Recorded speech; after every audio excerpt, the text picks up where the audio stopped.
20대 여성을 살해하고 시신을 훼손하기까지 한 23살의 정유정. 범행 동기를 살인을 해보고 싶었다는 충동 때문이라고 밝혔습니다. 사건을 보도해서 이상현 차장과 함께 자세히 살펴보도록 하겠습니다. 자, 이 차장. 저는 도저히 이해가 안 되는 범행 동기입니다. 정유정, 이 사이코패스 검사 결과 나왔습니까? 경찰이 공식적으로 밝히지는 않았는데요. 사이코패스에 가까운 성향이 나오기는 하지만 단정짓기는 어려운 경계성 수치가 나온 걸로 보입니다. 검사 결과가 총 40점 가운데 25점 이상이면 사이코패스로 보는데요. 정유정은 25점에 가까운 점수가 나온 걸로 알려졌습니다. 전문가들은 사이코패스 여부를 떠나서 정유정이 벌인 범죄의 잔혹성과 반사회성에 주목해야 한다고 말합니다. 맞습니다. 이 범행 직후에 찍힌 CCTV, 이거 너무 태연하고 이래서 너무 놀라웠습니다, 저는. 네.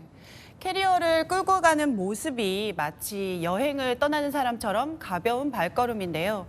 이때가 피해자를 살해한 지 3시간 정도밖에 지나지 않은 때인 걸로 추정이 됩니다. 자신의 집에서 시신을 옮길 캐리어를 가지고 범행 현장으로 돌아가는 길인데요. 당황하거나 두려운 모습이 전혀 없어 보이죠. 다만 피해자와 유족에게 사과한 모습은 기존의 사이코패스들과는 다른 모습인데요. 이 사과가 진정한 사과인지 필요에 의해서 한 것인지는 알 수는 없습니다. 기존에 우리가 알고 있는 사이코패스 범죄와 달리 허술한 측면도 많았죠. 네, 범행 후에 특히 정유정은 자신의 동선을 여러 차례 노출시켰습니다. 피해자를 살해한 뒤에 마트에 가서 비닐봉투와 세제, 추가 흉기를 사고 자신의 집으로 갑니다. 이때 여행용 가방을 챙겨서 나온 거고요. 그 뒤로도 자신의 집을 2번이나 간 뒤에야 택시에 탑니다. 결정적으로 혈흔이 묻은 캐리어를 들고 택시에 타면서 기사가 경찰에 신고하게 됐습니다. 게다가 시신을 유기하러 갈 때 범행 현장에는 시신 일부를 남겨둔 채로 갔는데요. 완전 범죄를 꿈꿨지만 현실은 허술하기가 짝이 없었던 겁니다.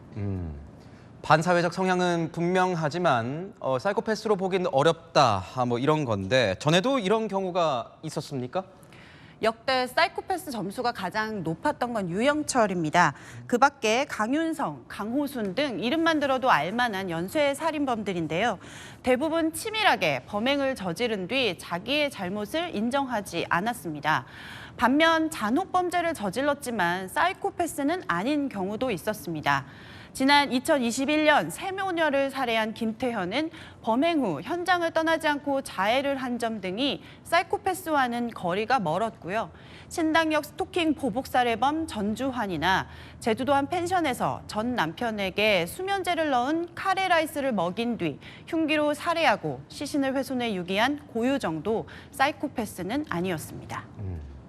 정유정의 또 다른 특징이 은둔형 외톨이 생활을 했다, 이런 거 아니겠습니까?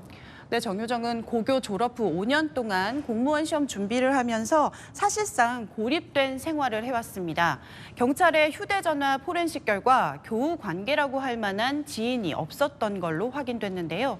살인 사건을 다룬 TV 프로그램에 심취하고 또 지난 2월부터는 도서관에서 범죄 관련 서적을 빌려다보고 휴대전화로는 시신 없는 살인 등을 검색했다고 합니다.